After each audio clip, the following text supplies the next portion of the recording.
Star জলসায় আসছে ফের নতুন ধারাবাহিক। জলসার আসন্ন এই ধারাবাহিকের নাম বাবলি সুন্দরী। এই ধারাবাহিকে নায়িকার চরিত্রে দেখা যেতে চলেছে নবাগতা স্নেহা গুড়িয়াকে।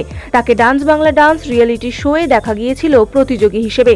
এছাড়াও কয়েকটি ধারাবাহিকে পার্শ্ব চরিত্রে ছিলেন তিনি। তবে নায়িকার চরিত্রে এই প্রথমবার দর্শক দেখবেন স্নেহাকে। গল্পে নায়িকা যেমন আছেন তেমন খলনায়িকাও থাকবেন। সূত্রের খবর, বাবলি সুন্দরীতে খলনায়িকার চরিত্রে দেখা যেতে চলেছে অভিনেত্রী প্রিয়াঙ্কা ব্যানার্জিকে। এর আগে তাকে স্টার জলসার ধারাবাহিক কথায় অর্ণার চরিত্রে দেখেছিলেন দর্শক। আর এবার এই ধারাবাহিকের মুখ্য খলনায়িকা হয়ে আসছেন তিনি। ইতিমধ্যেই প্রকাশ্যে এসেছে এই ধারাবাহিকের প্রোমো।